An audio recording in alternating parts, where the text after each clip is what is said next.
It's illegal, but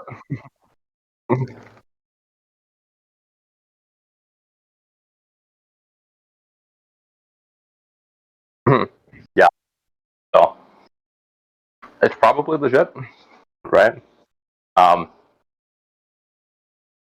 that's the other thing. If you're ever worried about it, just run the serial numbers. You'll find out.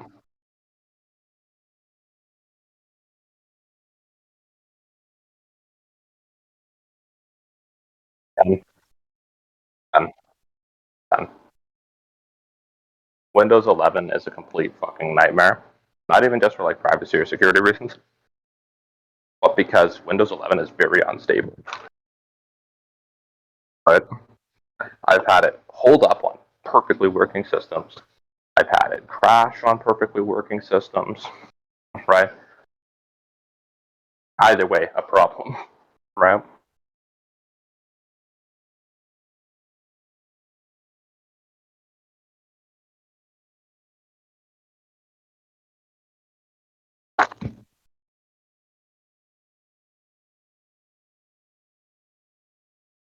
Um, by comparison, yeah, it's worse. No, it's worse. Yeah,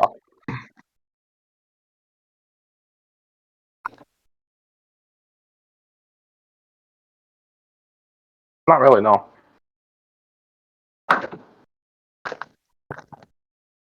like there's some slight security bonuses that Windows 11 has going for it, but not that big.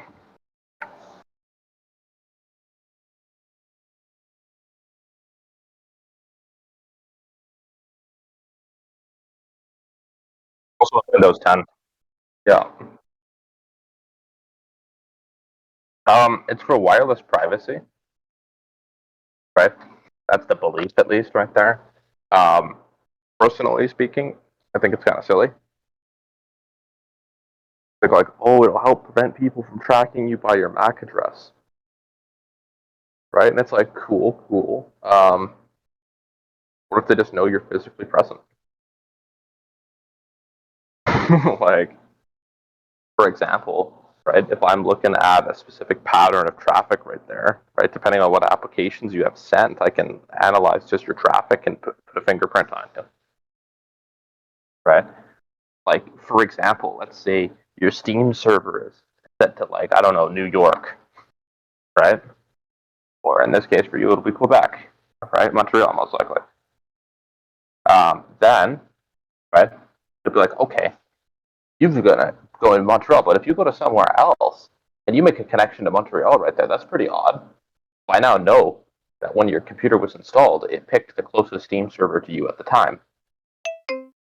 Which means that you're probably from Montreal, right? Which means that with other things right there, then it tells me more and more.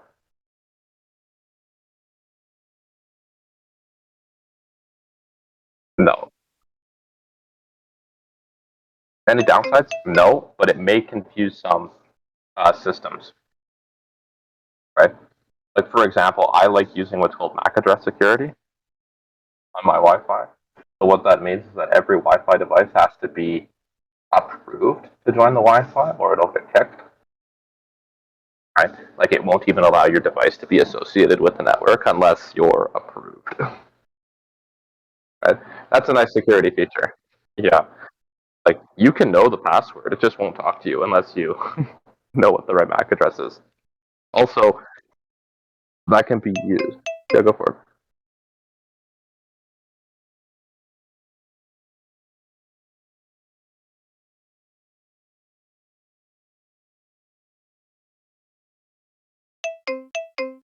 No, not easily, right? Unless you got like WPS right there, and there are tools like WPS Shark that wait for that push button connect, right? To then basically get the password while your router is still saying what it is. um, but yeah, that's about it. Yeah, it's really, really, really basic too. Um, yeah, well, WPS is separate, right? WPA2 WPS is its own thing. It's why do I do that right there? So it's mainly to do with the fact that for reasonability, you're not going to be cycling through your MAC addresses, your devices that often, right? Like how many new devices are you adding to your network at any given time? Probably not that many, right? Because they'll tend to be the same devices over and over again, right? Oh, maybe you have some friends coming over right there. No problem, right? A couple clicks in their Wi-Fi settings, you can get their MAC address and you can add it to their list, right?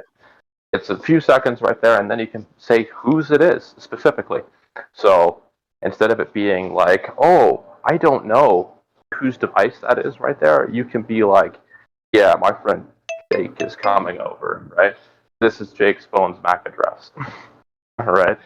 And so when it joins the network, you'll always know that this device is Jake's phone, always, right? Instead of it being, I don't know what this is, because the user, they can change their name of it. It's like, oh, well, they could just spoof the MAC address. Yes, they could, right? But this requires a level of sophistication, right? Also, most devices have the ability to share Wi-Fi passwords that they have saved on their devices with all their other devices, right? Or their family, and the terms for iPhones, right? So in this case, that's not something I want, which means that I can blacklist all devices except for ones that are approved. And then, right, there are other devices, right? They might know the password, but they won't be able to connect, right?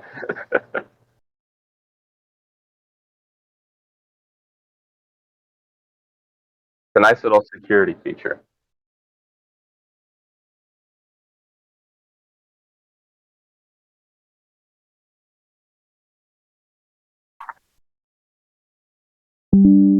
I would personally make one myself, right? That's just to do with the fact that, like, back to the Optiplex meta, right? The Optiplexes work great and are cheap, right? Whereas I guess you can say everything else right there is kind of its own thing, right? It's like, yeah, it could work, right? But they might not have good security mechanisms, or they might not be very powerful, and they might limit you on what you can do with them, right? But I think I mentioned it to you last time, right there, about the Optiplex's 7th gen and newer for Intel processors. Yeah, because if you build a NAS with a 7th generation Intel processor or newer, you can do a media server on there as well, right? And then you can use the hardware encoding and decoding features of your Intel processor, right? No need for an expensive graphics card.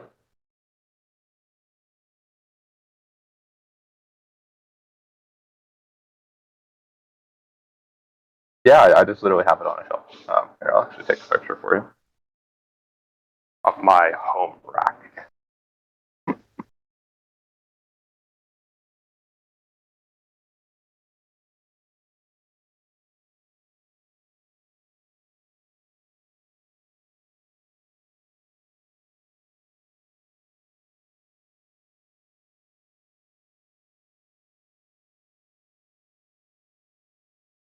Oh, totally not.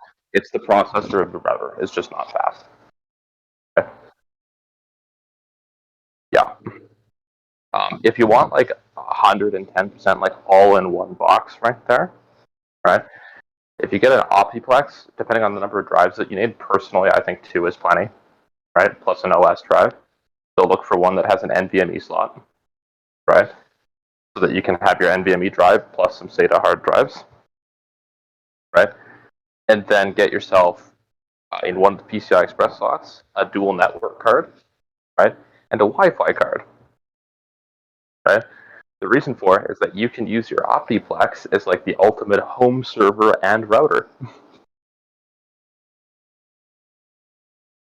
So then you can replace the ASUS right there. For example, in mainline Linux, Wi-Fi 6 is supported, so you can go get yourself a nice Wi-Fi 6 card, right? get better Wi-Fi speeds on devices that support it, and right, have a home server, right, all in one device, if that's what you care about, right? And it's cool because if you want to have your stuff publicly facing, like let's say you want to give somebody access to some of your files, right? Your home server is also the router, so one line in your firewall rules and you can let them in.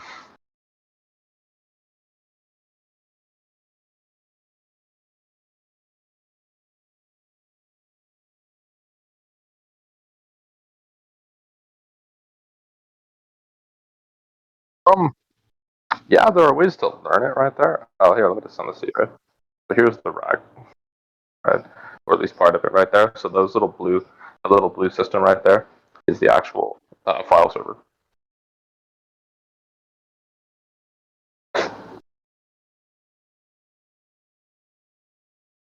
Yeah, it's got the motherboard of one. That's my file server. Yeah. So in this case, it's got four 4 terabyte hard drives that make 12 usable plus a redundancy. Over over a gigabit, right? You'll max out your network card before the hard drives become a problem. So yeah, for this segment of the network, we just don't have 10 gigs, so gig is fine.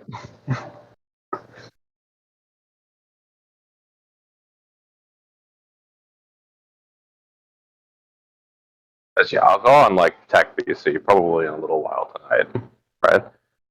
And and I'll kind of show how this shit works from like a high level overview. Because with that, right? Because then you have your WAN accessible IP address right there, which means that if you go get yourself like a decent system, right? Even if it's not an Optiplex, like let's say you have a higher budget right there, right? It's like, and I want the ultimate home server. You can get it where it's your router, so that all your internet-facing routing is super easy, right? You can get it where it's your home file servers, store all your shit on there. You can have it so that it's doing torrents or whatever the fuck else you want it to do, right? With different rules, right? And then how to use like IP tables and IP tables persistent, right? And what I prefer to use, which is called UFW, which stands for uncomplicated firewall, right? It just makes your life a lot fucking easier for when you're telling it what you want it to do. Because IP tables, I'm just going to say it the way it is. It's a very powerful firewall program that's built into Linux, but it is complicated as fuck, right? So, for example, SSH, which is OpenSSH Secure Shell, is pretty important to be able to log into the system and do stuff with it, but you probably don't want it open to the internet. And so UFW makes it really easy to say, allow from the local network, deny from the internet, right? And then other things like using NocD. So NocD is a really cool tool, right? It's built into Linux, right? I actually got it on my wiki, so I'll send you guys a link when I finish writing in. But what it does is that you're able to send rules to NocD, right? That when like you get a message on these ports right here, open this port to just that IP address for a little while. All right. So you can have it where it's like if you're out on the boat and it's a laptop, right?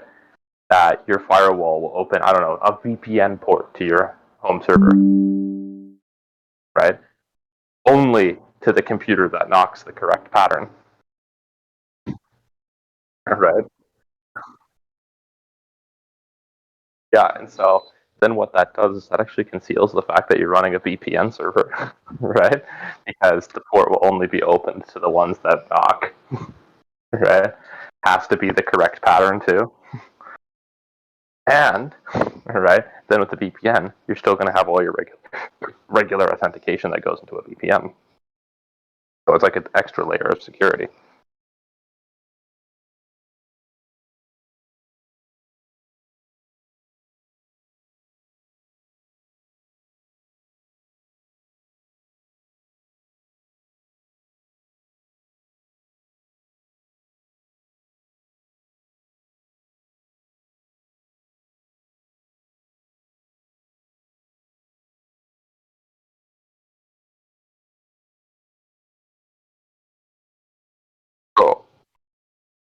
Sure. So a router VPN right there is a virtual private network connection that is done by your router instead of the device, right? So what that means is that the devices that are connected to that router do not need to be aware of the VPN connection for their traffic to be routed over it, right? This has some pretty nice security features because then you don't need to have to worry about the router um, will handle all of their queries for them, which means that you can prevent accidental, what you call it, like leaks right there, if you don't want like any of the programs trying to bypass the VPN. Because in this case, their only way to reach the internet is over the VPN, right? And then the second thing that you kind of have going for you right there, right? That here, actually, I'm going to switch to my desktop 1 second.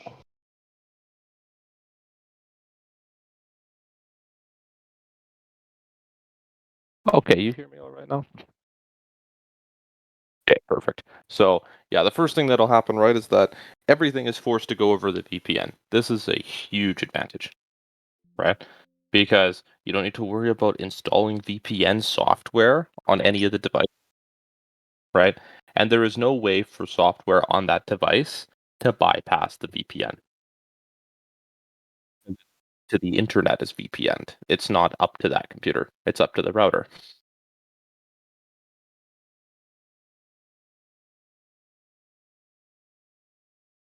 Uh,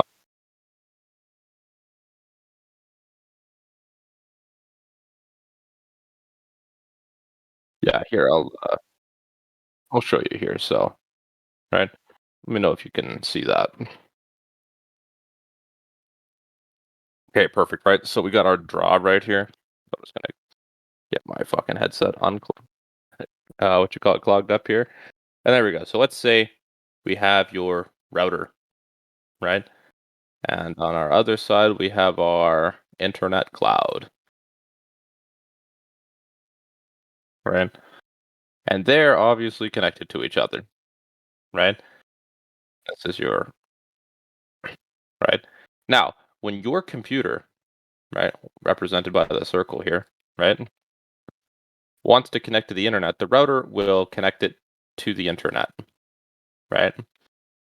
Now, if you're running VPN software, right,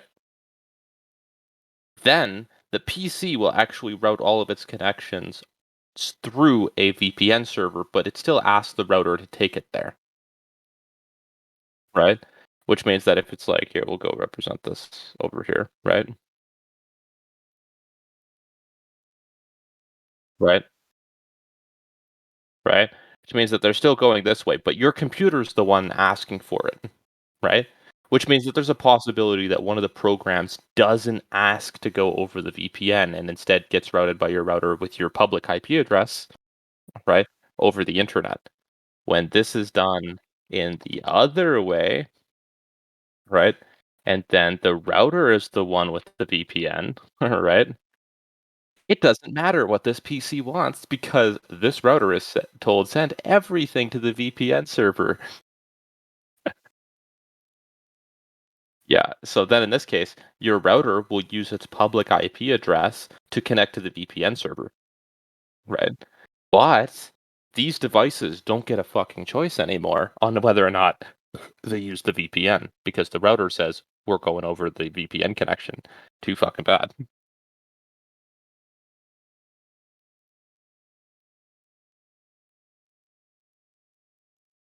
Yeah, software can't get around that. Yeah,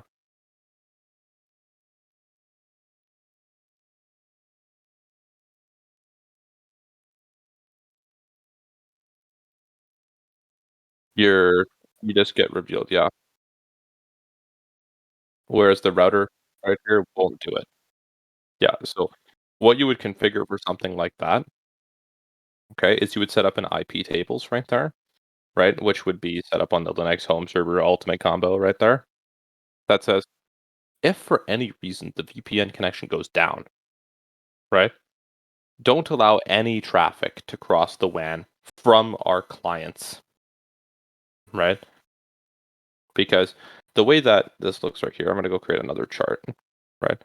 And I'm gonna represent this as our Linux home server, right? Also happens to be our router for this example, right? And so everything downstream, right?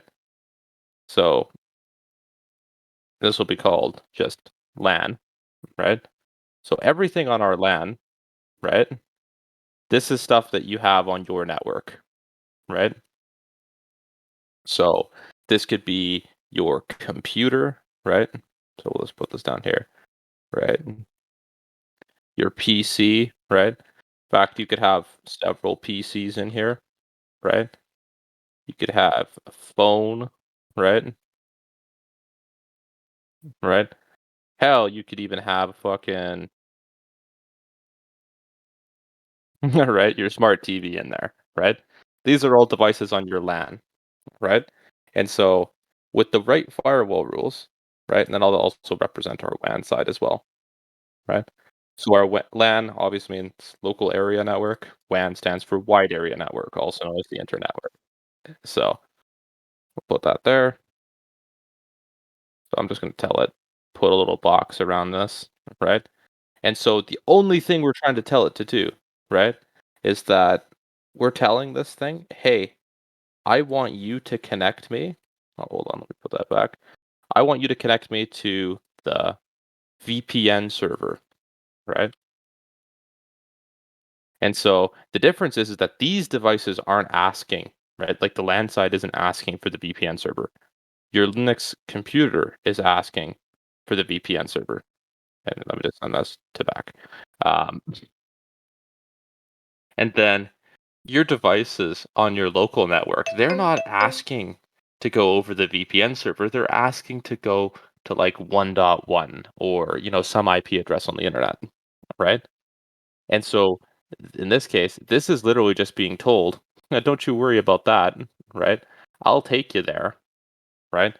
But I'm going to take you there via whatever route that I want. And in this case, the VPN would be configured as the route that they are allowed to use, right? In this case, your LAN side. Because what you can do is you can label different interfaces and different bridges that you create on your Linux machine, right? That have different routes and how things will be treated. So, for example, you could have if you get like a quad port Intel Next, I'll just go pull one up on FleePay right here. And we'll see what we can do, right? So let's just go. By the way, when it comes to network cards right there, Intel is the way to go, right? Do not fuck around, right? They're not expensive. Like here's one for basically $60 Kanakastani, right? So here's that guy, 4 ports, right? So plug that into your Optiplex, right? And that'll get you, right? Via the Optiplex, 4 individual ports that can be assigned however you want to on your Linux machine, right?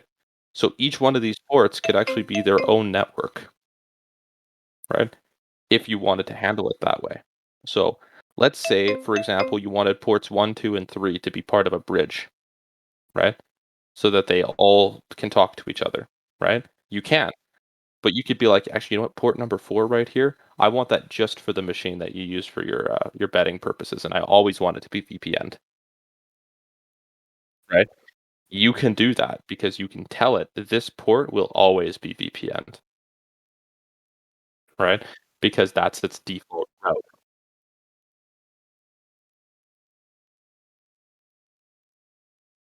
Yeah, and then exactly, right? Because then you can be like, "Oh, yeah, I'm gonna do this or I'm gonna play here." Or if you really wanted to get super technical, you could have it where each one of these ports is configured for a VPN connection, but to a different place. Yeah, because you can have different VPNs running because under Linux, there's no limits to the number of VPN connections that you can have, right? Which is super cruel. So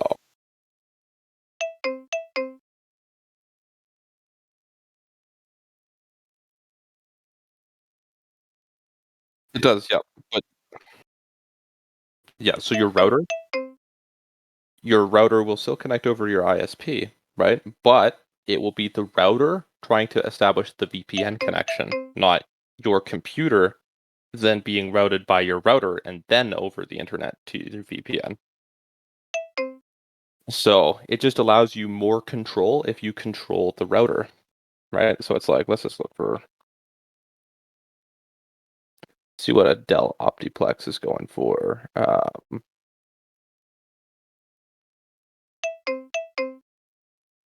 Go for a newer one. Oh, totally. Right. If you know what you're doing, fucking sky's the limit, man.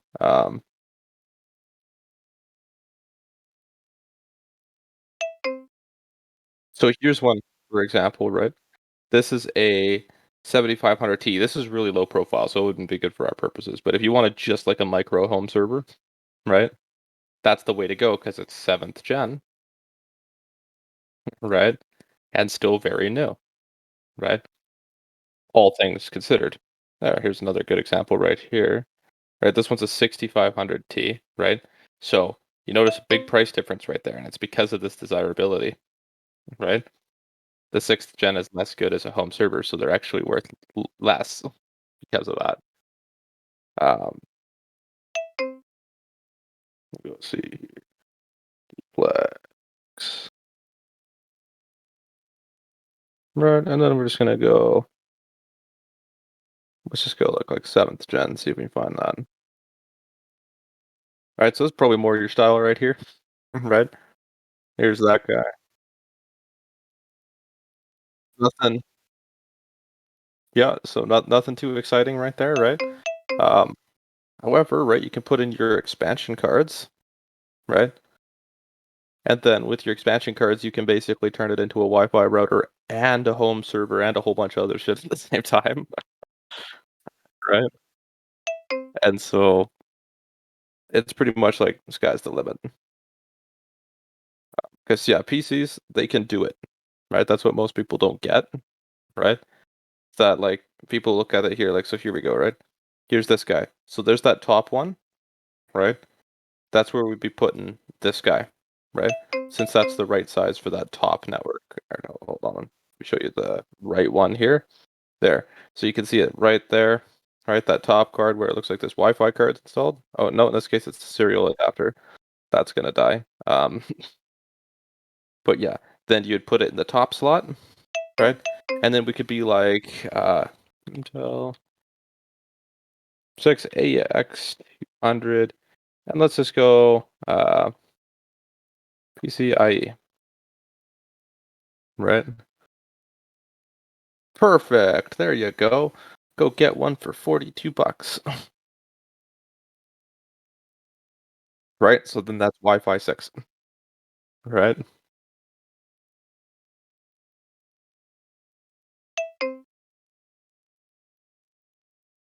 Much faster. Yeah, right. To give you an idea, under Wi-Fi 6, getting speeds of like 500 megabits per second, like real speeds on Wi-Fi is totally doable, right? With Wi-Fi 5 right there, which is AC Wi-Fi, you're looking at 300 if you're lucky. So the differences are there.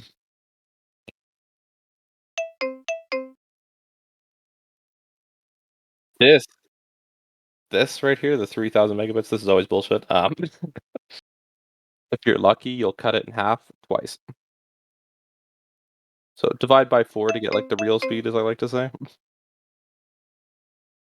So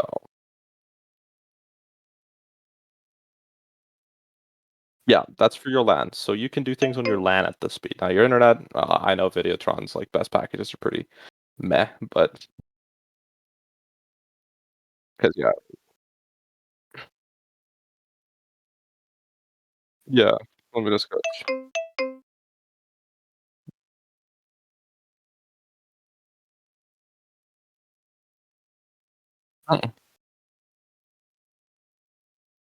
Yeah, from their side, yeah.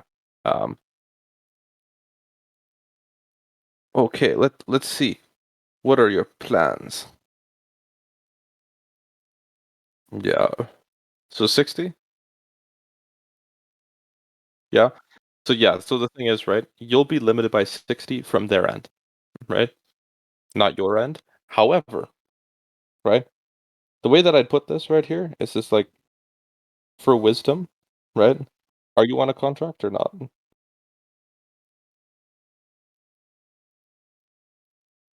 Okay, if you're is yeah, and I presume Videotron's probably the best in your area.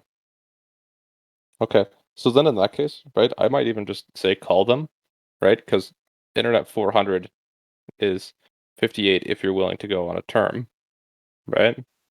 But Internet 60 is 60 without a contract. So almost 8 times the speed, right? Um, so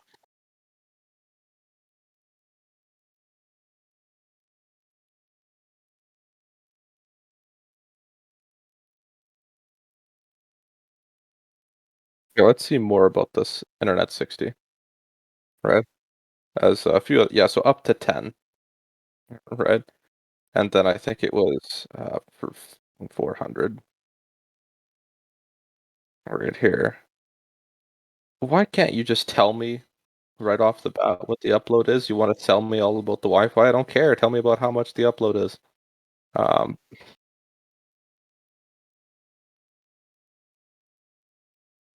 traffic management policy. That's already concerning.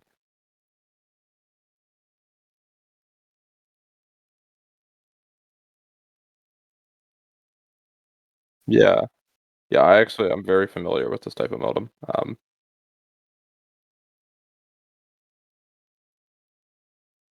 It's the XB7 right there. So I'll show it to you.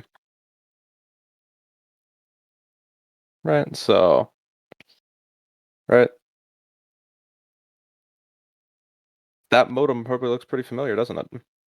Right. Yeah. It's also yeah, it's used by so many different cable operators right there. Videotron is not special. So yeah. Why is that? It's because people are retarded. Yeah, so, like, here's for example, we can get this out west over here. Um, we actually used a business section to get our fiber connection for our commune, but, um, even if you go for, like, basic bitch tier personal internet, hauls ass. And this is done, by the way, entirely over a cable modem, just like the same one that you have. 1 gigabit per second down, 100 meg up. So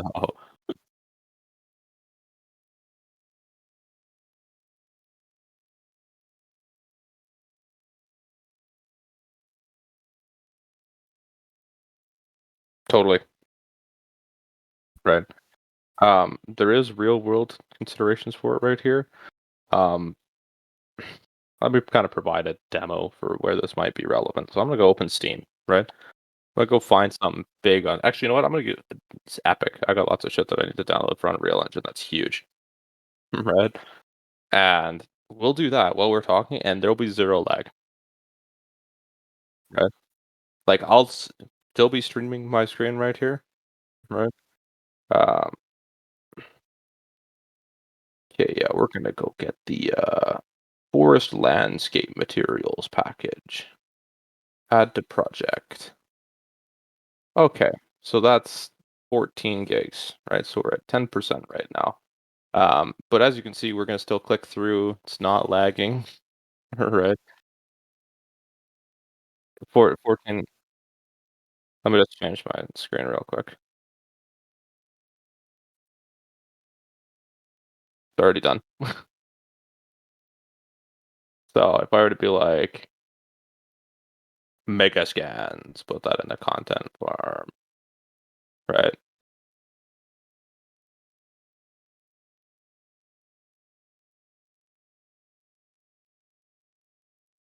megabytes, yeah, so over 300, and we're still going up, right? There's no lag, like, I can go drag this around, I can go change the windows to something else right here, and so we're doing all these things and there's still no lag, like, let's go oh, yeah, let's go look at this, right?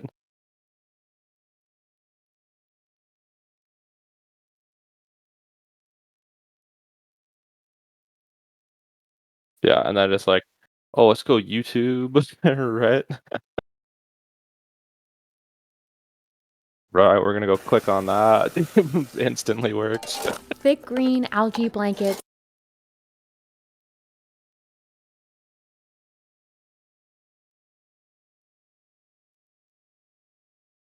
You can try and ask, right?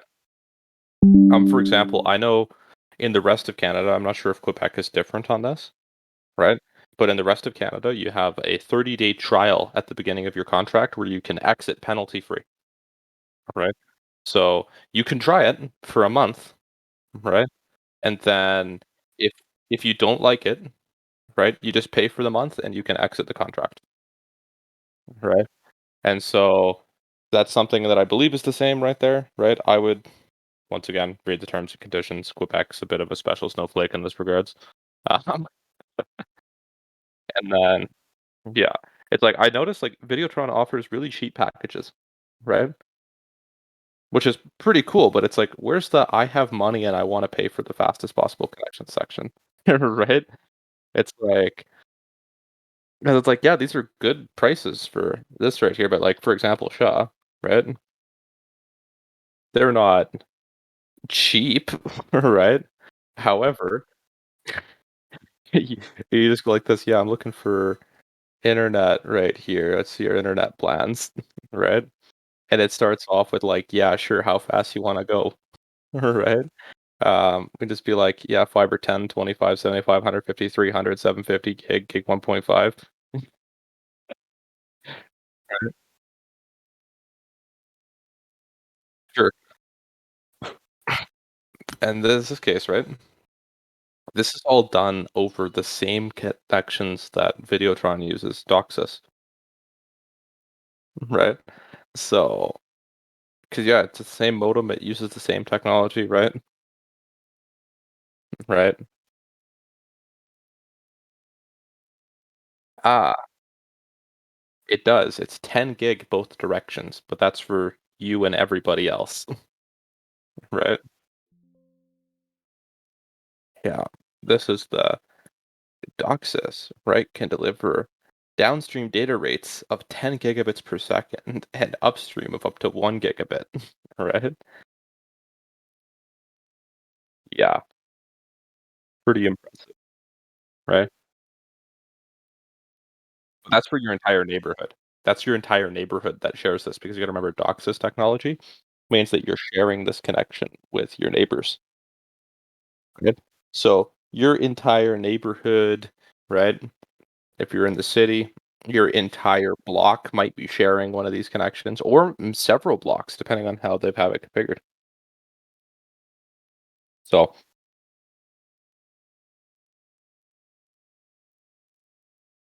most likely, yeah, for that, right? Um, or it's what we would call a CMTS, right? Cable modem termination system, right?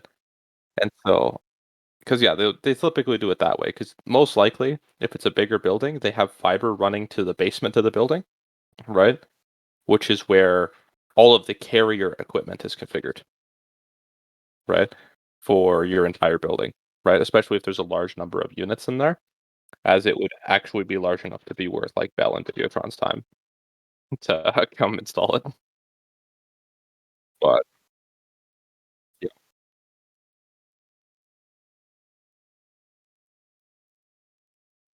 how many units would you say?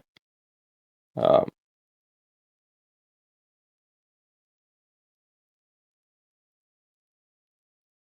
so 100 units. Okay, so at this point, right, 4K Netflix, right? We'll just pull up our calculator and I'll kind of show you, right? So 4K Netflix isn't actually as bandwidth intensive as people think, right? So 4K Netflix on a high end will use about 70 megabits, right? Hold on, let me go put it on. So 70 megabits, right? Multiplied by 100, right? Brings us to 7 gig per second, right? So, and that would be pretty intense for everyone to do it at the same time. Now that's presuming one stream per household. Now, obviously, if everybody in the house decided to do that, you'd have a big problem. So,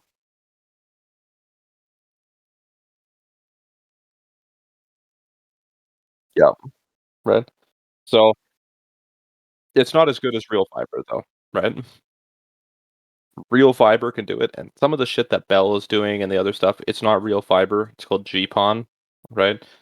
Which is short for gigabit passive optical, right? It's a little bit better, but not by much. So GPON technology, right? Basically makes it so that you can share a fiber with multiple people instead of one fiber per customer. Saves the company installation costs, right? Well, the consequence to that means that you're sharing the amount of bandwidth that's possible to be carried by the fiber, which means that you also are limited to the current capabilities of XGPON, right? Which here I'll just share that screen with you, right? Also known as 10 gig PON, right? We could do 10 gig. Yep. But the problem is that you're sharing it with up to 128 other people, right? And so then that can actually massively limit the capabilities of this, right?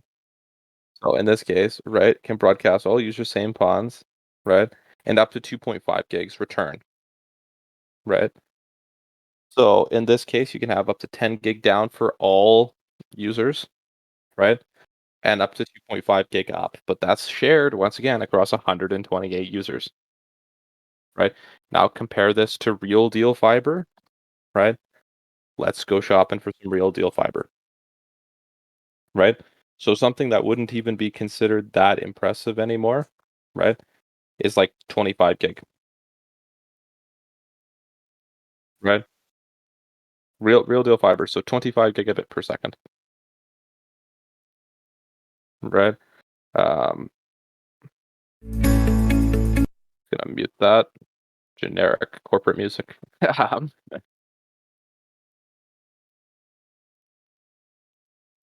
right?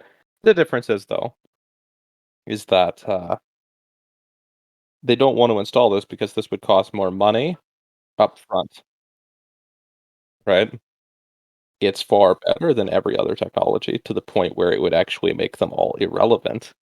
They just don't want to install it because of cost.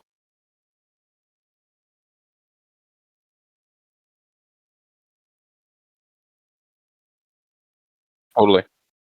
Yeah. Yeah, during COVID, we actually hit on a lot of these places limits in 10 gig because it's like, "Oh, it's good enough most of the time." You know what the catch was, right? It's good enough most of the time, except during COVID when everyone's actually doing their shit now, suddenly means that that 10 gig across, all these customers actually becomes a problem, right? 'Cause it doesn't take too much of a genius right here to go, "Here, actually, I'll just show the entire first monitor." So that is this guy, right? So, we got our 10,000 megabits per second right here, right? Divide that by up to 128 subscribers, that's only 78 megs. You got a bunch of people doing Netflix and other shit right there, that quickly can destroy that 78 megs, especially if you're selling them plans like Internet 100, right? Or 400, right? And they have their Netflix running and they're in Discord and they're downloading shit and they're doing all this other stuff, right? Uh,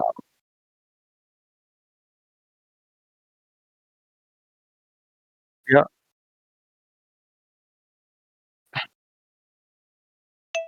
that do multiple streams, and then there you go. There it goes, right?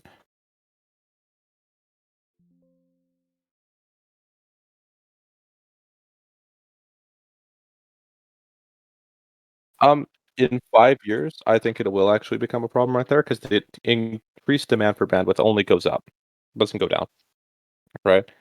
So, for example, like, year over year, so if I just go like, "Oh, yeah, let's see, let's just go get something that's big," right? Yeah, mega scans, abandoned factory, right? So that'll be, doing its thing right there. Let's just go pull up what's currently going on, right? So it's like 285, 272 right there. Not bad, right? But this isn't even remotely affecting the internet. To give you an idea, this is actually not a limit of our internet connection. This is a limit of Epic Games' ability to give it to us, right? And so, yeah, and then like at the same time, we could just go like, well, that's doing its thing right here. Let's just go, I don't know, open up Steam, right? We'll pull Steam up over here as well, right? And I don't know, we're gonna go get Daisy, right? So come on, Daisy, and we're gonna be streaming this at the same time, right? And then we're gonna start running into what my computer's network card can handle, right? 1 gig, because this is a 1 gig network card. Um, okay, so we got 98% on the SSD. All right, cool, right? 100% on the SSD usage. That's a very unique problem to have right here. SSD 100%. That fucking uh,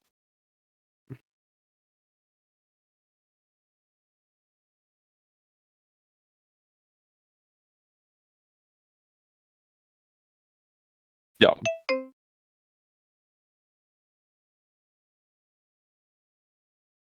Mhm. There we go. We're gonna watch that take off, right? So we're at 650, 671, 700, right? And it's like, yeah, we're still streaming this. This isn't lagging, right? We'll go check on this. It's doing its thing too, right? Yeah. 790, 847.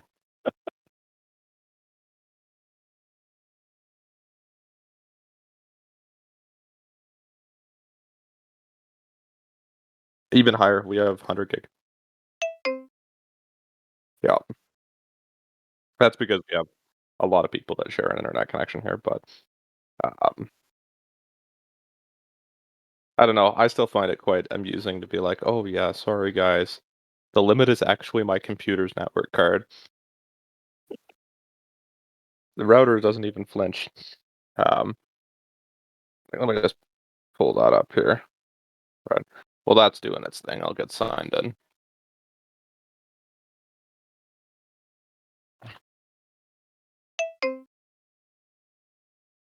Dun, dun, dun, dun, dun, dun, dun, dun, dun. So let's go.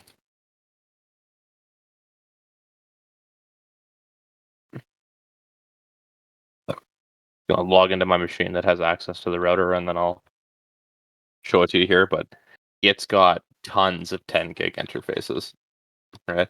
And it's just a router.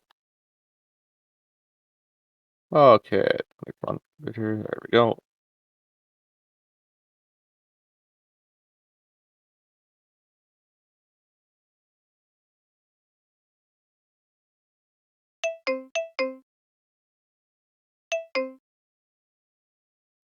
Under 200. One. Oh no, my connection's not private. I'm screwed. Right. Um,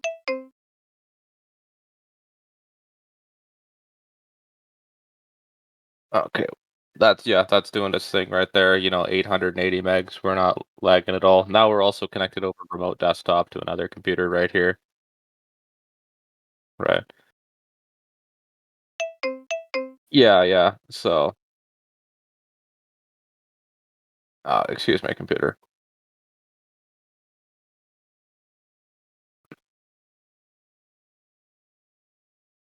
Remote desktop, reliable as always, right? So multiple gig connections right here. Here's an i7 3770. It's just a router, right? We have our opt interface. Actually, let's go see what it's up to. And let's go bandwidth D, right? Let's see what kind of traffic we get, right? Also, just a little bit from time to time right here. You know, let's go.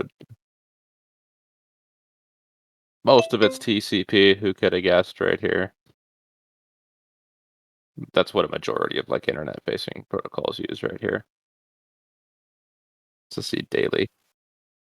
Yeah, so daily, uh, user datagram protocol. For games a lot. Yeah, so in this case, right, 12.9 gigs of like random traffic right here, right? Which is really funny because it's no even near the total bandwidth usage right here. Uh, where- I am blind. I'm very blind actually. That is traffic graph, right? So we also have a crap load of WAN assigned IP addresses, right? So our commune has just over 40 IP addresses assigned to it, like externally, and they can be routed however we want them to. Yeah, and they can be picked how they and they can be picked how they get routed around right there for the entire commune.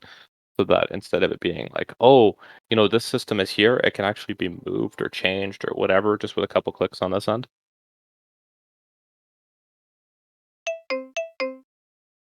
which is something you can't do conventionally. We also use heavy usage of IPv6 because IPv6 is based as fuck. Um,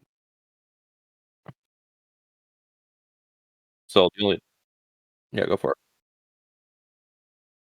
So IPv6, here, I'll just pull it up for you.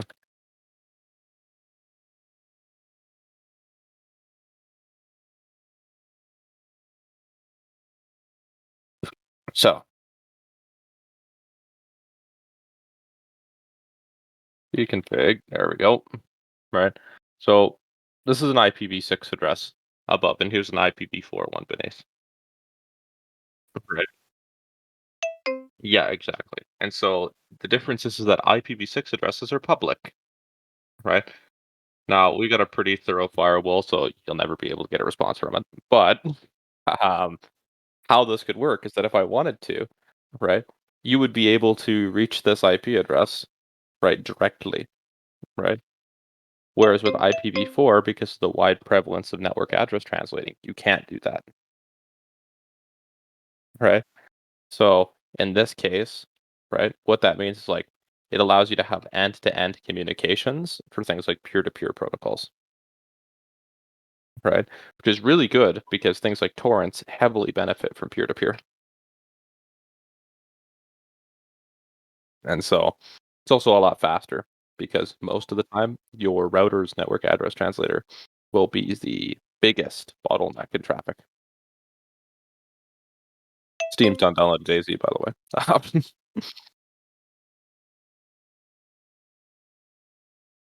Yeah. And so that's what a good internet connection is only part of the game though, right?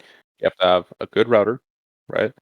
That can then do something with it, right? And the other thing that you can do is that with some decent router capabilities, then you can do things like Codel, right? Which is like traffic management to make sure that things that are important, right, fall into their right categories, right? So for example, so you could be like, yeah, when I'm playing a game right here, I want those packets prioritized.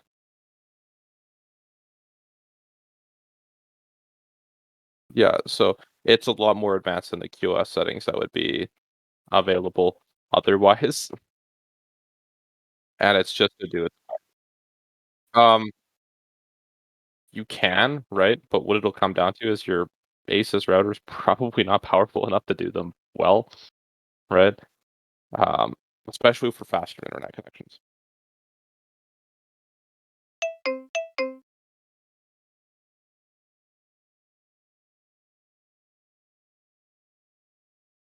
Do I think it's bottlenecking you? If you have internet 60, no, right?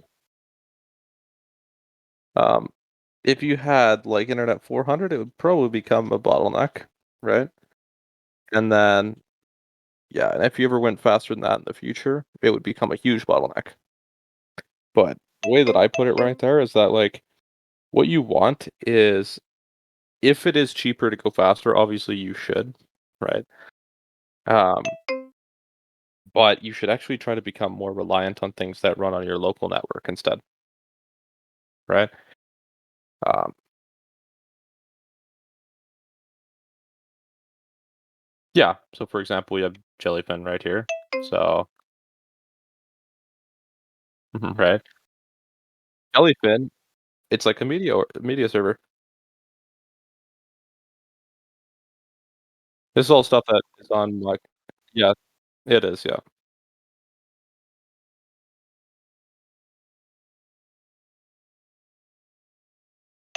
yeah, yeah. And so you, for sure, in this case, the software is called Jellyfin, right?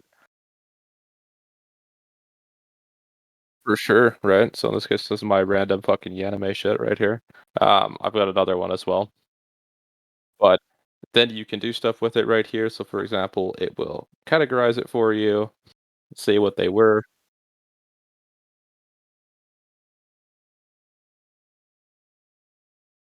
Mhm.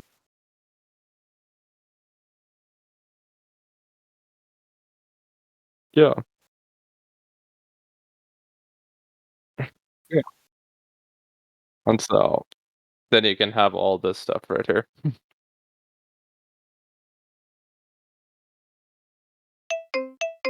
and then it could be like, yeah,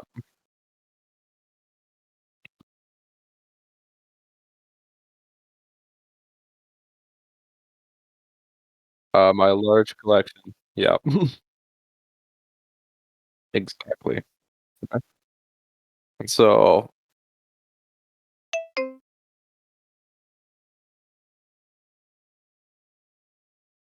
yeah, yeah, for sure.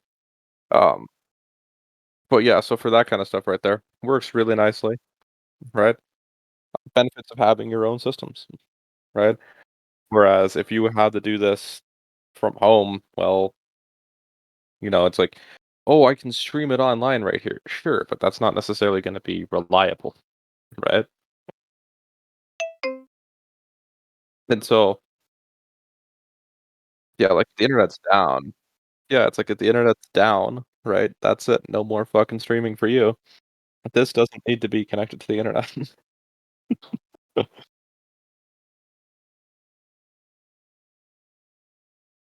The blue cable? Yeah, so this would be, the blue cable, right, actually goes out to our larger network after that, right? That would be one of the yellow ones. So, but the server with the blue little pieces right there on the front, right? On the very bottom underneath the screen is the actual server itself, right?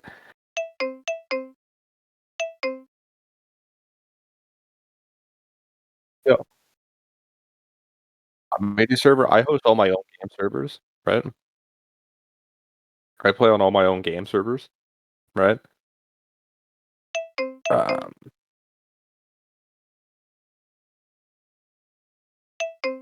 right?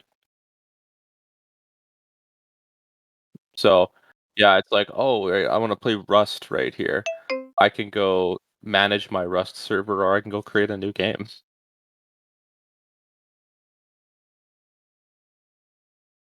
Other people can play on this. Yeah, right. It's on LAN. I don't need the internet to work for it to play, right? But if I wanted to, like, so let's go CS:GO, right? So it's gonna go get CS:GO right here. So we'll start the download process for that, right? First time setup. There we go. Okay, go see this gas, right? Um, but yeah, so then this is on your local network. You'll have a good ping for it right there. If all your friends are nearby, right, they'll have really good pings to the server.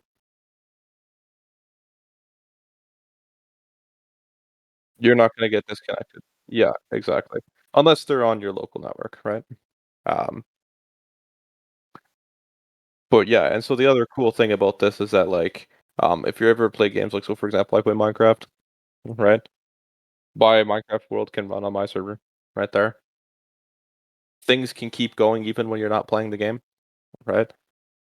And then unlike paying for hosting, you don't have to pay for hosting. Like, if you got a computer to run it, do it. Like, a lot of people are like, "Oh, I need a gigabit connection." You don't need a fucking gigabit connection for a Minecraft server, trust me. Like, it won't be a problem. Like, the real traffic load of Minecraft, right, is like a megabit or 2 per second, right? When a lot of stuff is going on, right? It's not a big deal. So, yeah, in this case, the server's downloading Counter-Strike Global Offensive at 78 or 79 megabytes a second, right? And, internet's still not even flinching, right? And so, uh, the way that I put it is get things more, like, localized right there. Another cool thing that you can do is that if you have, like, LAN services, if you're in a bigger city, um, ah, fuck, what's it called right here? I'm gonna just look it up over here, right? Well, that's doing its thing. It was like, basically yeah, there we go, right? That guy. I'll change this to, high speed, right? You can basically do it's a private LAN network, I'm Drew Scanlon. right? I'm exploring the world through the lens of games, and I'm doing it with the support of people Okay, like you on Patreon. let's go. Being barely 100 miles from the tip of Florida, Cuba is a place many of us think of as being isolated, cut off from the world, like a Caribbean North Korea. Indeed, the country is famous for its classic cars, their enduring presence partially a byproduct of long-standing trade embargoes. But while much of Havana looks like a time capsule from the 1950s, the country is slowly working its way into the 21st century. For instance, Cuba has internet. Internet access is still rare in private homes, but is supposedly rolling out to more and more people every year. The rest of Cuba's citizens rely on publicly available access points, commonly situated in parks or public buildings. At all hours of the day, pockets of internet surfers can be seen around Havana, noses down in their phones, or with the occasional laptop. Whether you connect at home or to a public hotspot, you are greeted with a captive portal, familiar to anyone who has tried to log into free Wi-Fi at the airport. To get my own login, I had to buy a one-time use card, good for 5 hours of internet. Our guides Alfredo and Carolina led us to a small shop run by Atexa, Cuba's state-owned telecommunications provider. Technically, I didn't buy the card, since each card must be registered with a Cuban citizen. Carolina showed her ID and paid the 5 CUC. However, there was a guy selling cards nearby for twice the price, who would have probably waived this requirement. It's your card. My card. Okay, All yeah. right. Use mine. Thank you so much. On each card is a numeric username and scratch-off that reveals the password. From there, it's as simple as connecting to the public hotspot and logging in on the Atexa login page. Wi-Fi, Atexa. Wi-Fi, thanks. You have And I bought this card. So this is my Usario. That's a long to, yes. string. And once I use this card is done, right? But you can close the car so you can save time. And then you have Okay. you have 5 hours, so your time is I think it's beginning running. now. Okay, Then so go You have Facebook, internet, Instagram, or YouTube?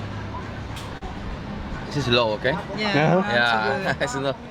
The speed is decent, but more importantly, it felt like the real full internet. not some government-approved walled garden. Hey, look at that. That's not too bad. That's pretty good. There was a catch to this, however. So this card won't allow me to look at political it things? will, but it will go directly to my Okay, So- you so showed don't do your that. ID. Okay, so and what, like Wikipedia?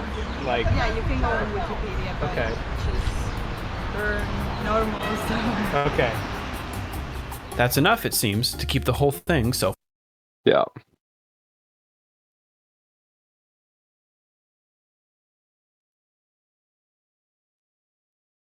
Yep. So in this case, right, they're kind of building up on what the problem is, right? So 5CUC right there, right, is incredibly expensive for a Cuban, right? Like, they just can't afford to be on the internet, right? So, can't use the public internet, build your own, right? We'll actually fast forward to that part right here, Stations. right? Jesus is an administrator for SNet and showed us how the whole thing works. His friend Roberto translated for us. The signal comes from there, from those buildings. That's called Genetica. From there to that nano station, that black bag for protection against the water.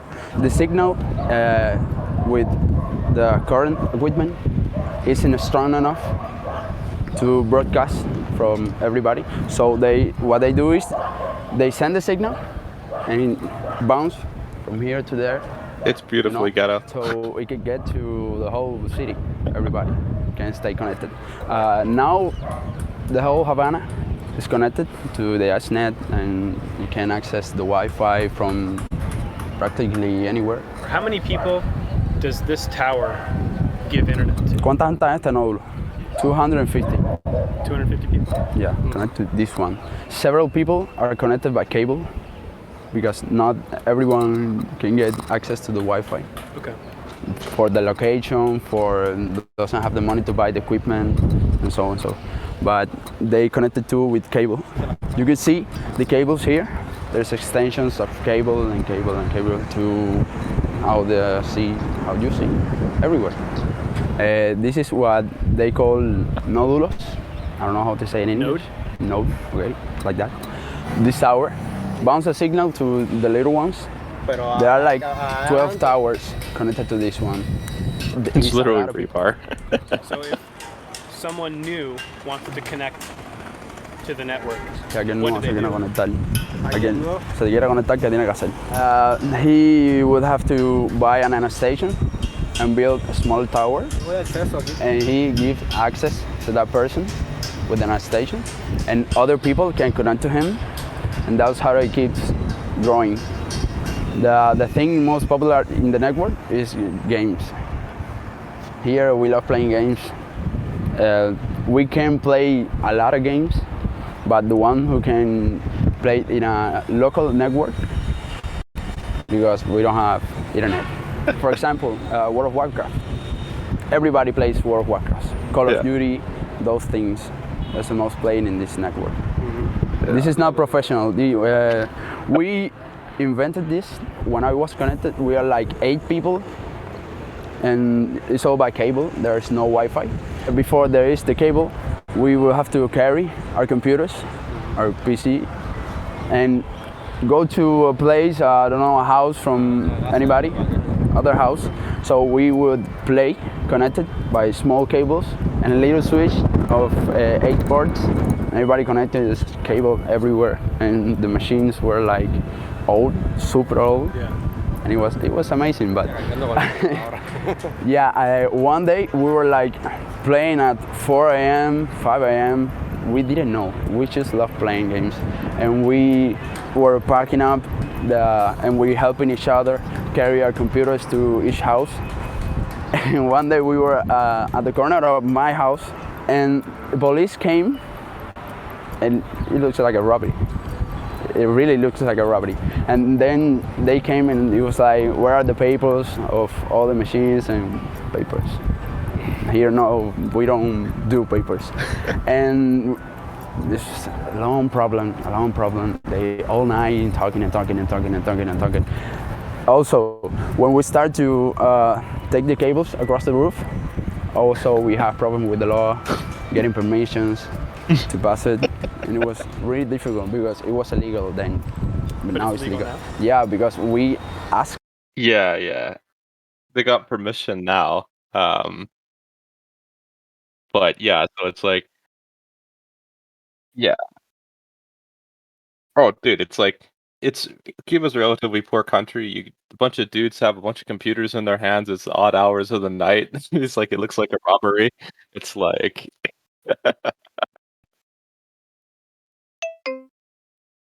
yeah, and permission, so and they give us a document that we could, Y se dieron like a solo porque license. era para juegos, o sea que no hay And problema. it's only there's no problem because it's only for gaming. Allegedly, it's only for gaming, but in SNET, Porque no hay lucro, porque no hay. there's no profit. There's no profit at all. The money that we yeah, it's surprising right here, right? So he's mentioning that it's a nonprofit, right? You'd be surprised how far you can get permission-wise right there when it's not about making money, right? When it's just because, right? Like if you got guys on the other side of the city, you could probably get permission to put shit on top of your building, right? If it's just for fun.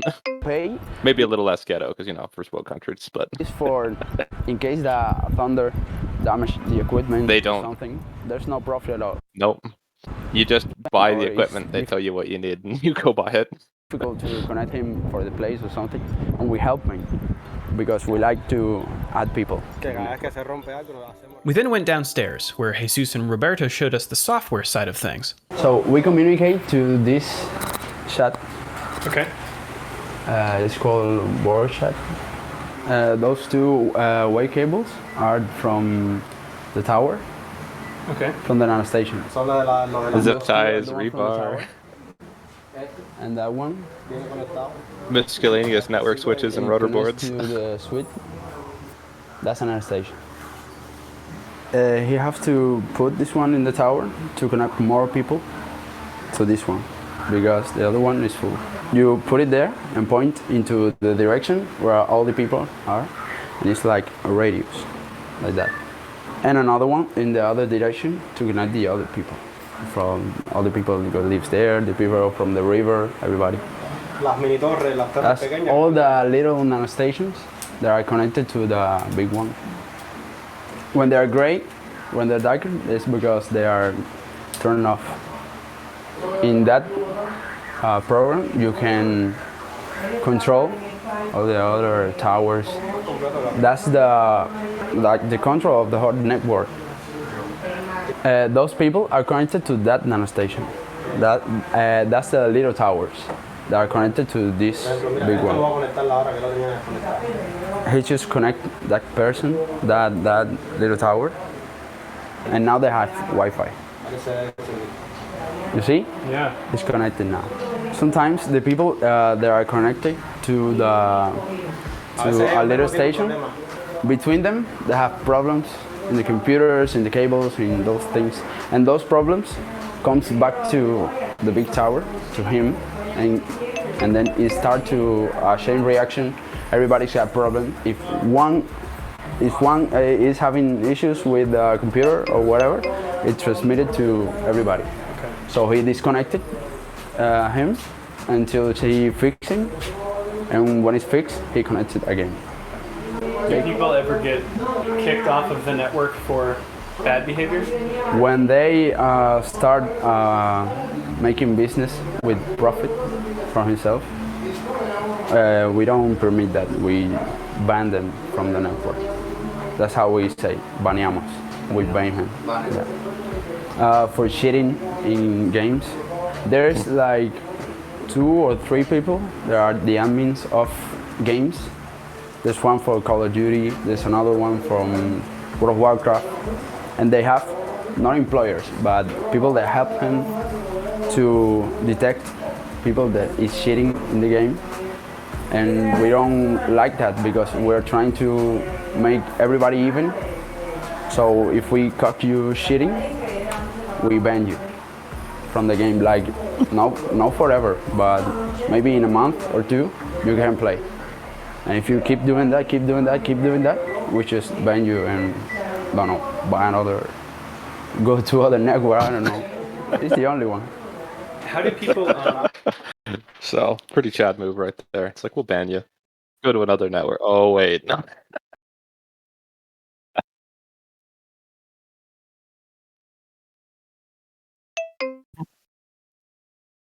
For a network administrator, this is like right up their alley right there, right? So their job is mainly to keep shit like that running, right? The reason that they have some of the problems that they do right there is entirely budgetarily constrained, right? Um, for example, like he was mentioning, like, oh, some problems can like cascade across the network. That's because of the equipment, right? Um, so not quite like that. So set up like broadcast storms, right? Or like route loops. Yeah. So what those are right there is that if you connect two switches to each other right there, and neither of them have a particular IP address or MAC address that they have on their system, they'll pass them across all of its ports until it eventually finds the right place. Well, the problem is you can accidentally create a ring doing that, and then it'll go in a circle, and it'll basically deny access to the entire network. Right? Better switches have something called STP, or Spanning Tree Protocol, that prevents that. Right? But those switches are a lot more money, which, as you can imagine, in a third world country like Cuba, not exactly a priority. So, I think you mentioned there was, he was mentioning a couple hundred. Mostly, Yeah. we somebody, anybody who has access to the internet, good internet, download one game, and I don't know, magically comes to the network and share it. And it will be like, oh, let's play this game, it's good, we can play it on local network, and everybody could play that. And we copy things from machine. Yeah. So what happens, right, is that you can visit the US, right? And there's like postal service between Cuba and the US, right? And other countries. And so when like Cubans go abroad, they'll wind up like downloading all sorts of stuff, right? Yeah, and like first world internet connections or in other countries where the internet is like free or cheap, right? And then they'll bring back like an external hard drive just filled to the brim with stuff, right? And it's like, technically speaking, right, it's against the law, but it's not like any of the Cuban fucking border guards but shit. And so, and then he was saying, somebody, because it's technically illegal, will have it, and somehow, it just gets across the network and everyone gets a copy. Right? And so, To machine. and that is Just copy it go between and everybody. download one game, because downloading one game here, 1 gigabyte game, Long long time. time downloading that. To see the network in action, we walked the length of one of the Ethernet cables leading from Jesus' home. You can see the blue cable goes down to that house. Yeah. Over there. They're all connected to the network. ¿Es su casa? Yeah. Eso es- And from Yeah. The reason for it right there is that there are different standards, right, for the quality of networks when it's professional, right? Because what happens is, right, is that Cuba still technically has a state-planned economy, right? So private businesses have to go through a lot of, I guess you could say legwork, right, to get permission, right? Whereas, oh, you guys are just doing it as a community project. Well, they're a lot more permissive, right? Another good example here. I'll just join on my phone. One sec here. Get this reconnected. So I just get connected here. Okay, can you hear me all right now? Okay, perfect. Yeah. So the reason for it is that for like community projects, right, or things that are like beneficial to the overall community, the government care a lot less about it right there because they can write off, right, the I guess you can say the granting of permission is like a social good, where they can go like, well, it's not for making money. So, like, for example, in most cities, you need permission to put up towers or put things on your roof, right? Or there's steep fines for it, right? However, if the city were to find out, right, that it was not for making money, it's just for, I don't know, connecting people to your network, right? First world, to do that, to like share a big internet connection is totally something you can do, and I'll actually show you some videos on how that's done. But you can basically create LAN services for not just yourself, but other people, right? And have all internal. So, and because it doesn't make money, right? Like there's a lot less, I guess you can say, intricacies, right? Because it'll be like, oh, it's professional right here. Well, then the city's going to be like, okay, well, you need to have a business license. You're going to need all these different permits. Where it's like, oh, you guys are just doing this for fun right here? Yeah, you can drape your fucking cable across the street. Like, and so, yeah, it's just one of those things where it's like, yeah, it doesn't seem like a bad thing, right?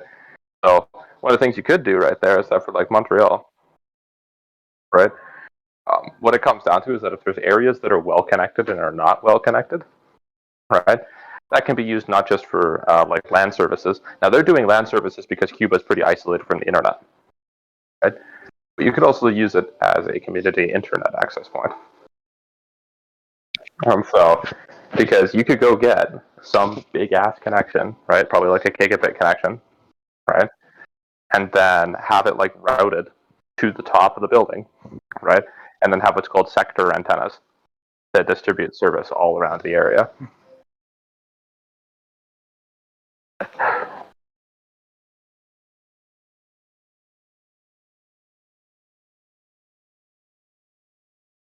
Yeah, totally. Are you familiar with what's called CATV? Right. Yeah. So it's an old school like cable TV alternative from back in the day. Right. It stands for Community Antenna Television. Right.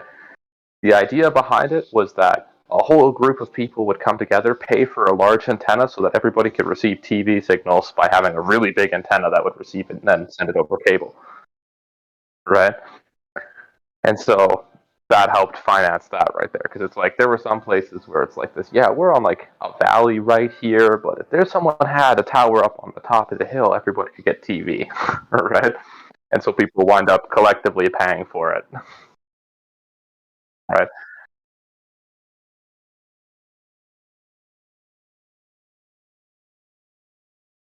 A mesh, yeah,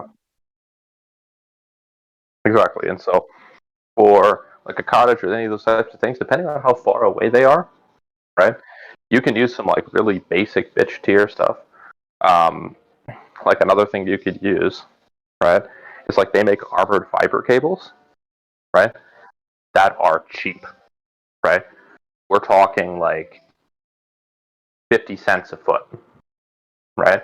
Now, that seems pretty expensive, but that's when you're getting short length. So once you start getting up to spools of this shit, it starts getting pretty cheap, right? Because then all you got to do is have one high point where the network can reach further away, right?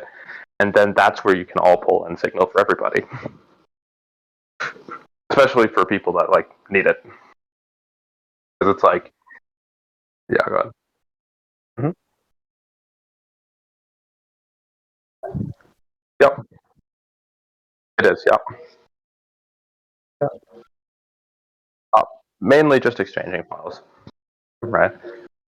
It's more reliable than like Samba, which is like Windows file sharing, right? Um, yeah, it doesn't really give a shit by comparison, right there. It's pretty old school, right? But it works fine, right?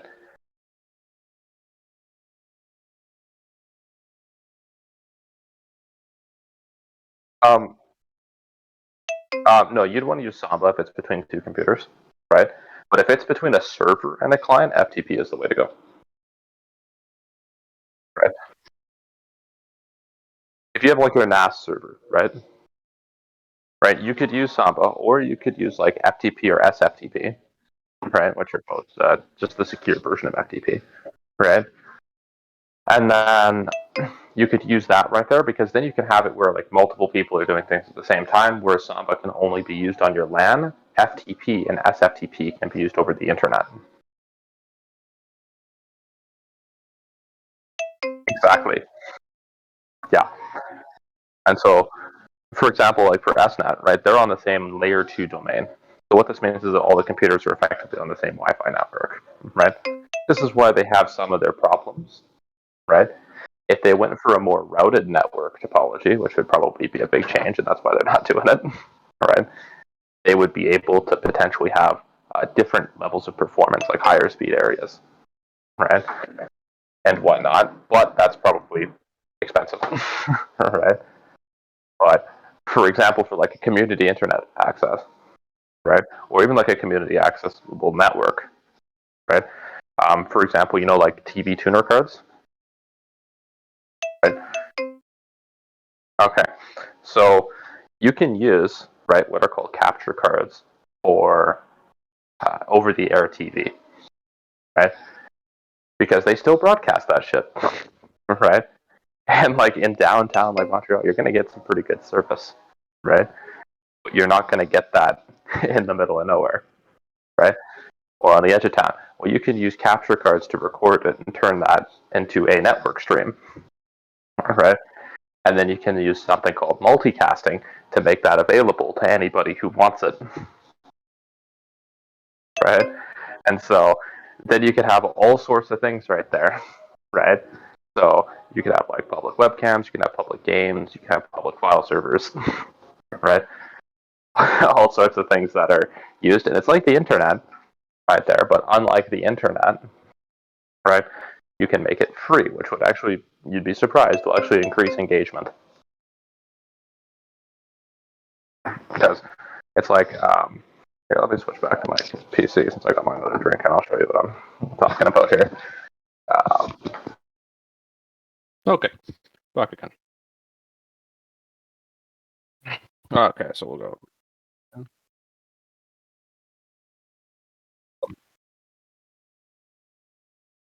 Yeah, it's all good, man. I don't care. I say things and I expect them to be recorded. So, um,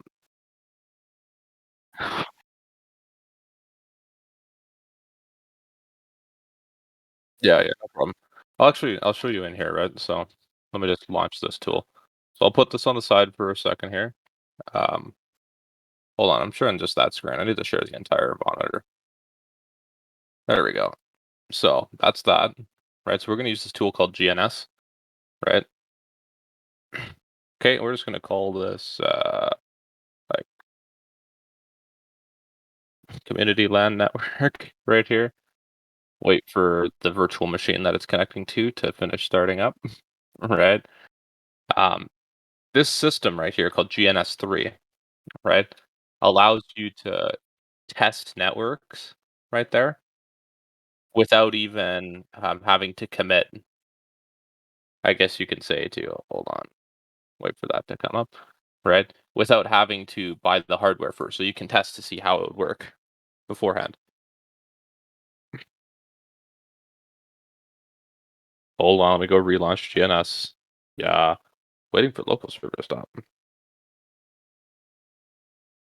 So GNS3, right, is a network simulation tool, right? So I'm just gonna go open it again. Yeah, so here's GNS, right?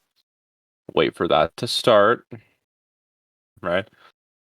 So what GNS does, right, is that as we wait for it to go resummon the VM to start, right? Waiting. So there we go. Um, yeah, I'll actually show you what it's doing on this side. So it's just starting a virtual machine right now.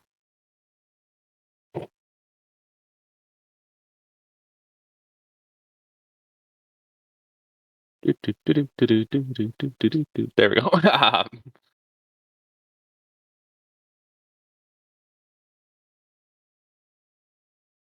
Okay, so there's that. We got our community LAN project. So we got that open now, right?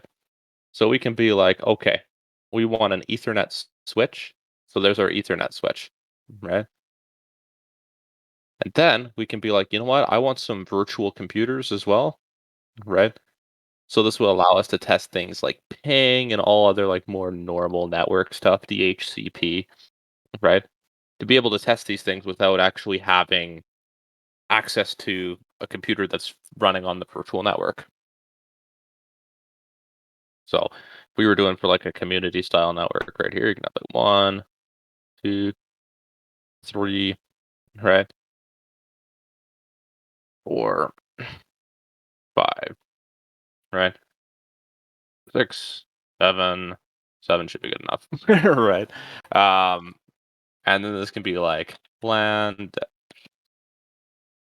So this is LAN switch right here, right? All these devices, right?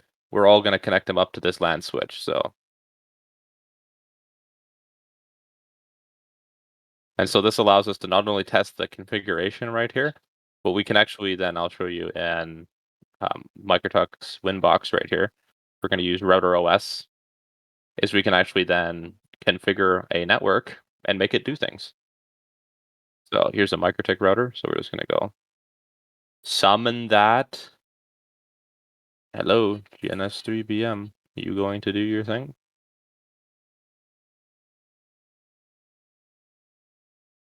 Really? Hello? I like how things don't work on the demo when you need them to.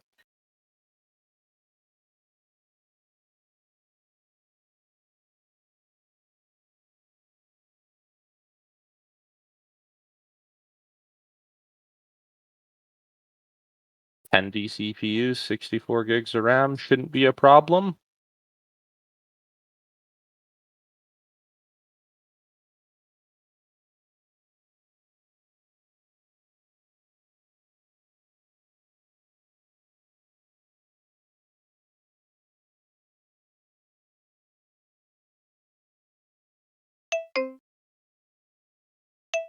Okay, maybe. Computers are a piece of shit, but yeah, so long story short, right? If this tool was working 100% nicely right there, we would be able to, I guess we can just set up the rest of the network before we do the MikroTik right there, right? So what they're doing, right, is they're doing what's called a cascading LAN, right, for that SNet right there. So there are these wireless bridges. Oh, shit, here's a idiot tier approach, but don't worry about it, right? Um, so they're basically all connected, a bunch of switches together, right? And these switches, right, then in turn have other people connected to them, right? And so that's like the most basic ass primitive way of doing it. Totally works, right? As they demonstrated, right?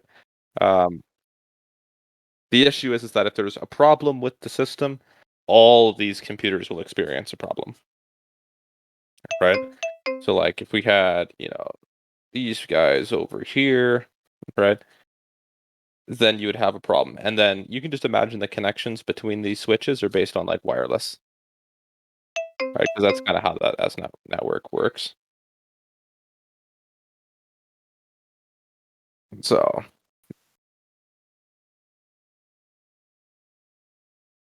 for what they're doing, like $50 per tower. Yeah, that they've got some pretty ghetto shit up there. Like, um, they're cheap. Like, I'll show you right here. We'll go look on like eBay. They didn't seem to be using like really high quality or even like brand name switches. They just seem to be like whatever generic Chinesium they could find. Yeah. Pretty sure China doesn't have any trade embargoes with Cuba, so they can probably buy all their shit from China. Uh, so yeah, like you got 13 example computers here, right? And I'm gonna guess that this piece of shit ain't gonna do it here. No, it won't. All right, cool.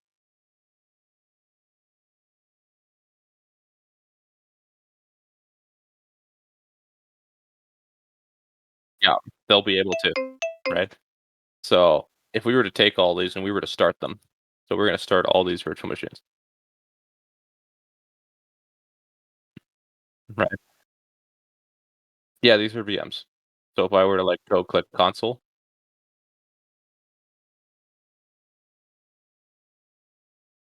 right? So we can do things like do DHCP request, right? We can ping things right here, right? We can try to do that kind of stuff right here. It kind of just confirms your internet works, right? It can also do like DNS queries, right? A nice basic way of confirming that shit works.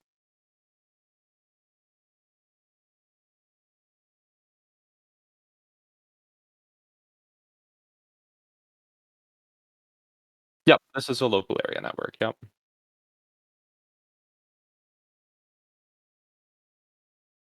Yeah, totally. Yep. So like, let me close this. Don't know what the fuck's going on with that. Um, yeah, I guess just fuck us, right? Um,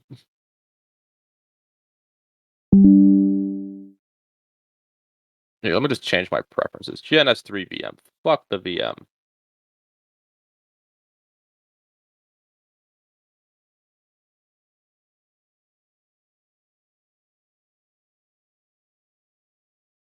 Yep.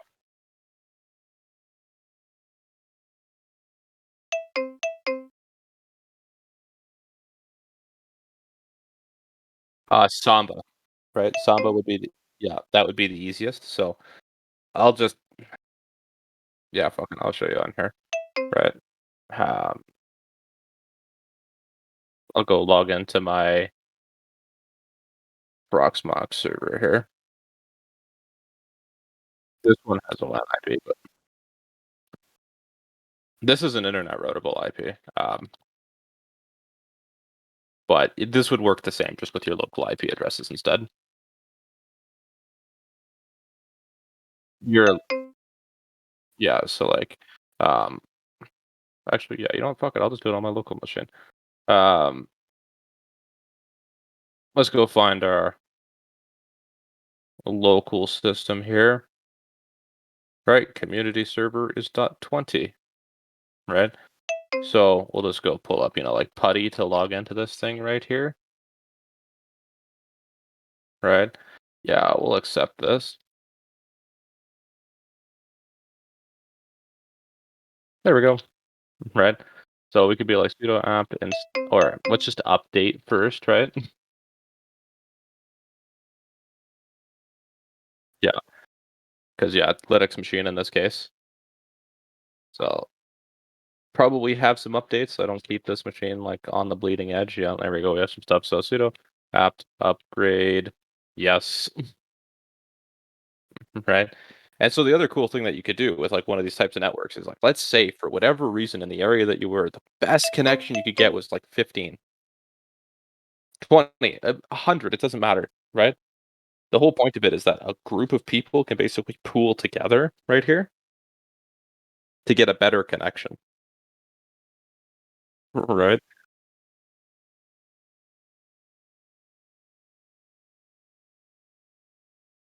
Yeah, exactly. Right? They can basically pool those connections together right there, right?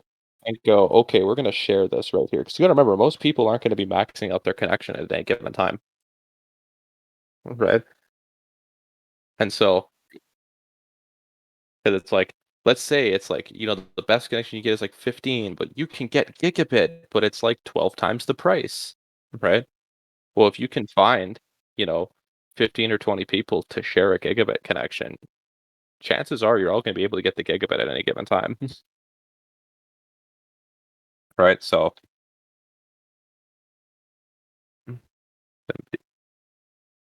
some sorry, Samba. Yep. I'll show you how to connect to it. I'm just gonna set it up with no restriction. So, actually, I'm just gonna yeah, so this just allows us to connect to the system right here. And we're gonna make a home, we're just gonna call it SMB, alright? Sudo chmod. We're just gonna actually, yeah, that'll be fine. Yeah, so we're just gonna go sudo, no, /c/ smb.conf, right? And so what we're going to do here is we're literally just going to configure the Samba right here, right? And so in this case, we're just going to go create a public folder. So let's just go down here, right? Go open this, right?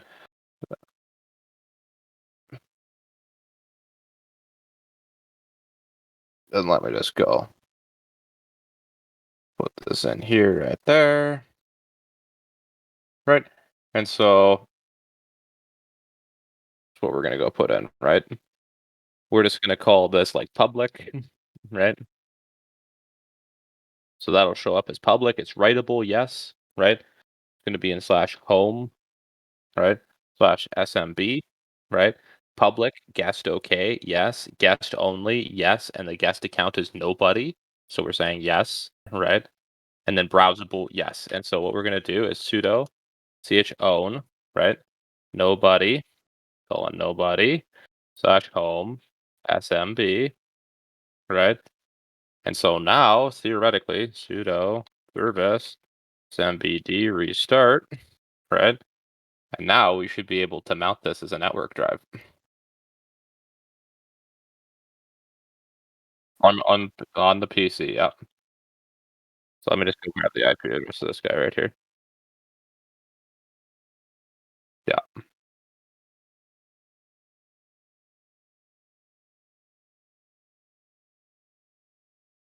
Yeah. Right. So there you go. Right. There's our public folder, and there it is. Right. So theoretically, I should be able to go grab something and dump it in there. Right. And it should be good to go. So I don't know. Here's a big file, right? Uh, no, it is already visible. So there you go. We just copied a file to our public folder. There we go. Yeah, right. Because now this is based. Oh yeah, somebody needs .NET right here. No problem, man. I got you covered. All right. Go copy our stuff to that. Boom, done. All right. Oh, you need the NVIDIA driver? Here, take that. All right.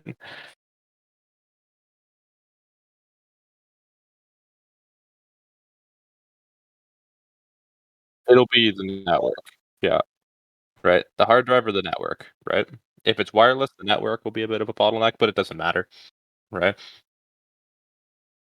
It depends on the technology that's used, but wireless can typically get you about 400 megabits per second for good wireless. Okay. Yeah. And so, yeah, that's not as fast, but it's still good, right? So, like, as you can see right here, all this stuff, right, is 2.81 gigs, right? And so, yeah, we can share shit, right? Between these systems, no problem. I could be like, "Oh, yeah, you need Java right there? No problem." Right? Even on slow internet, there you go. Right?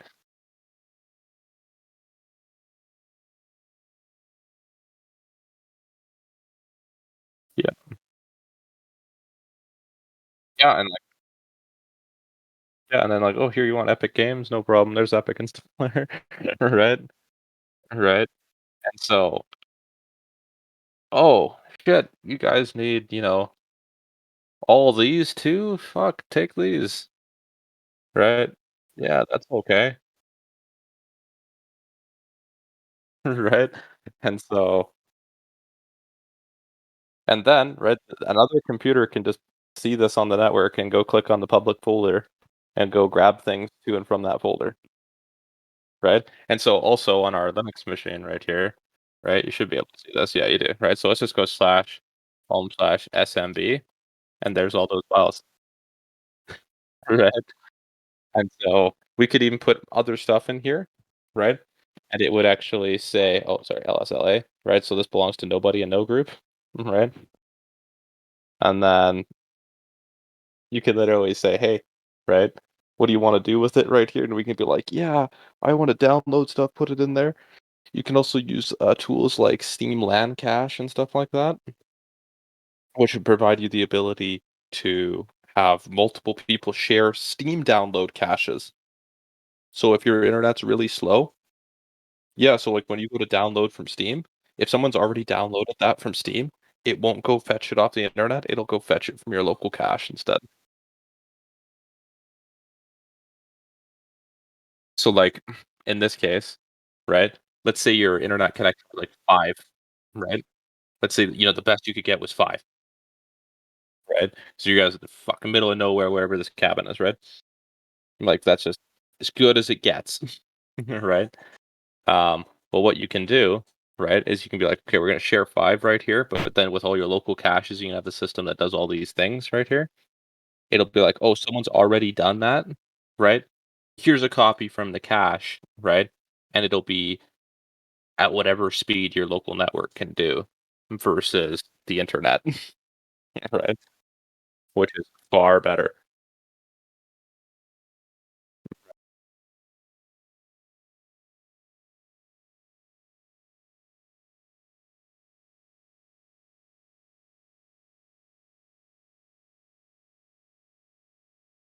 Endless, right? Like, yeah, here's 300 megs worth of shit, just about. Yeah, right. Playing at you right there in OBS Studio, right?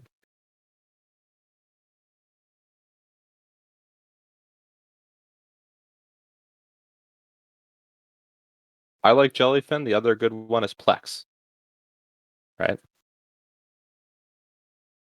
Yeah. So, it's pretty powerful right there, right? Um, so, yeah, and you can just copy things around, just move things around whenever you want, right? Like, here's GNS3, that should be a pretty large virtual machine, so yeah, this is 5 gigs, right? Let's just copy this folder right here, right? Oh my goodness, 45 seconds for 5 gigs. Right? Um, that's pretty good, right? And so yeah, and so, like and all this time right here, this isn't causing any lag, right? Even though, you'd think so because it's not using our internet. So, only on the local side. So,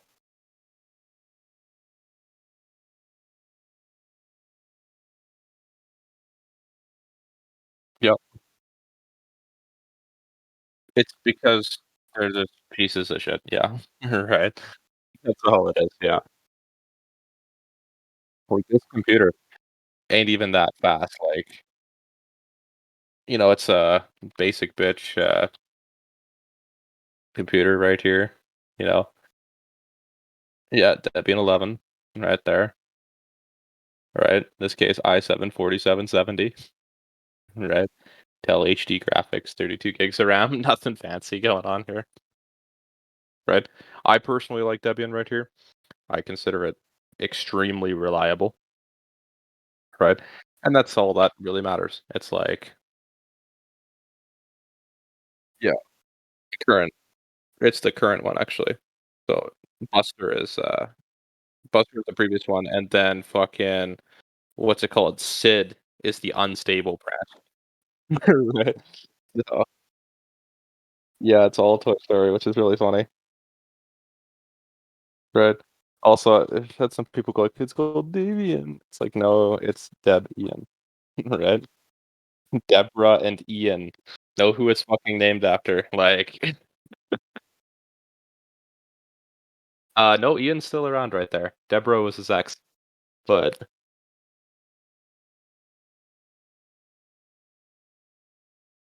so yeah, like it works fine. As you can see, uptime 5 days, 17 hours. Nothing exciting. 306 megs of RAM used.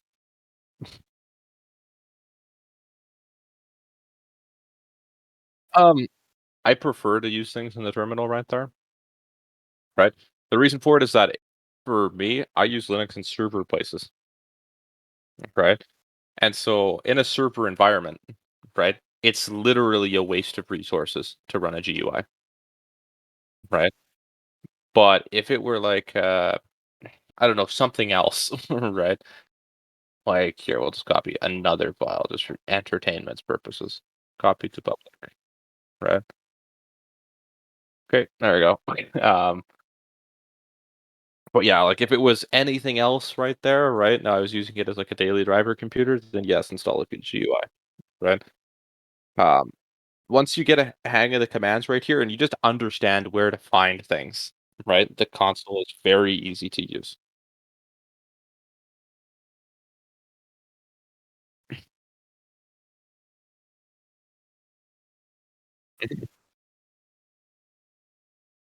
Yeah,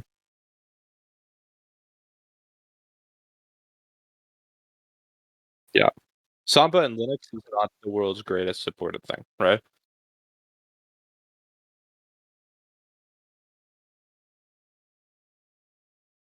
Yeah. And so in this case, right, that was probably like a incompatibility issue right there. This is using proper SMB v3, like the current version, right, against our machine, right? It's all just about configuration, right? And like literally alls we did to do this is we installed the Samba package, right? And then we set it outer of the folder right there, and then we added this to the very bottom of the config. Hold up. Public folder right here, right? Told it in /home SMB. It's a public folder. It's okay for guests to use it. Only guests can use this folder. The guest account is nobody, right? And that just tells it for the guest account. That just means for the local system, not like remote users.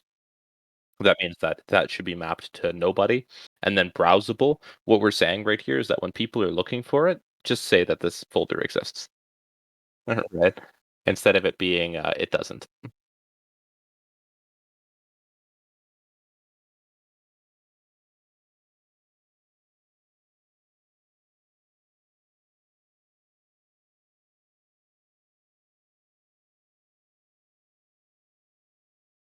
Prefer more on a local network right there, right? So anything with your data, you should always keep on your own local network, right? Preferably on your own systems if you can, right? Um, yeah. Otherwise, yeah, you don't want that. Another thing that can kind of be of interest right there are things that um, you're going to be using frequently, but others not always. Right there. So, for example, like I use the example of the Minecraft server there, or like the media server, right? They can be made so that other people can access them, right? But they don't frequently need to access them. And so, and then the third one right there is local LAN caching right there, especially if better internet's not available, right? And it just allows you to like, hey, approach a bunch of people that you might know and say, hey, what do you do for internet, right? Because these, yep. So then you could keep all your stuff on local. Hmm.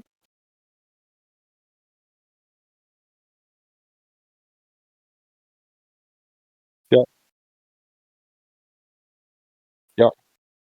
You can do with different. Yeah, there is. So you can create what's called failover groups. Right.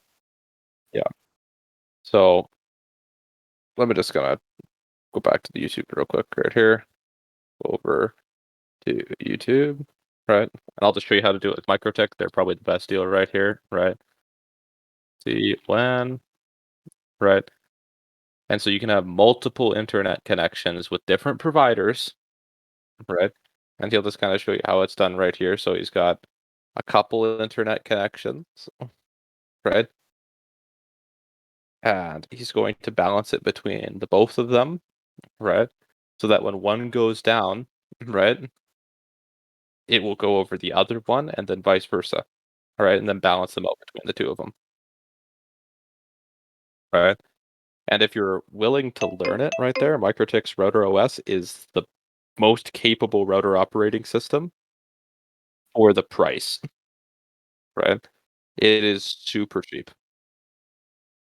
Right. And their equipment is a good deal. It's just it's got a learning curve to it.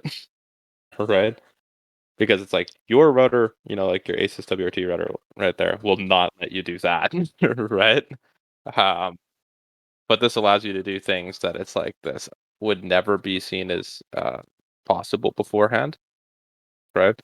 And so in this case, he's just setting up both routes right there, and then he'll actually show towards the end, right, where he'll disconnect each one right here, and it'll just keep working, right? And so, yeah, yeah, you can have two different providers, yeah, right? So, like, let's say for example, right, um, for your building, right, is it a newer building or is it an older building? A newer, okay, right? So you might be able to get Videotron and Bell at the same time, right? Well, what you could then do, right, is that you could configure one of your MikroTik routers, right, to do load balancing between the two of them, right? And so then if it detects that one of them is down, right, then it will go ahead and send it over the other one exclusively, right? And so plus then you can be like, "Hey, you know what? I prefer," like, let's say, um, you get better pings to certain things right there. You can actually manipulate your traffic right there, right? So that it gets pushed over certain interfaces. So, like, let's say Bell has a better ping to a server that you play on, right? You can force your router to put your traffic on Bell when going to that IP, right? And so,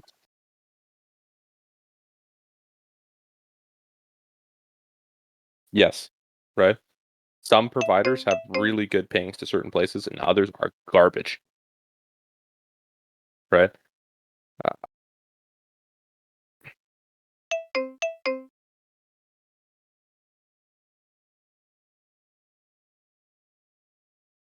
it is a router OS right there. So I'll show it to you right here. Router OS is the software that runs on router hardware, right? So in this case, let's go take a look at some of it. We'll show you something a little more in scale for what you're looking for, right? And then show you something a bit bigger right there. So here's like the router board 5009, right? That runs router OS. Let me just go full screen that thing. I think we got it on better quality. Let me just check. Smoother video. Okay, there we go. So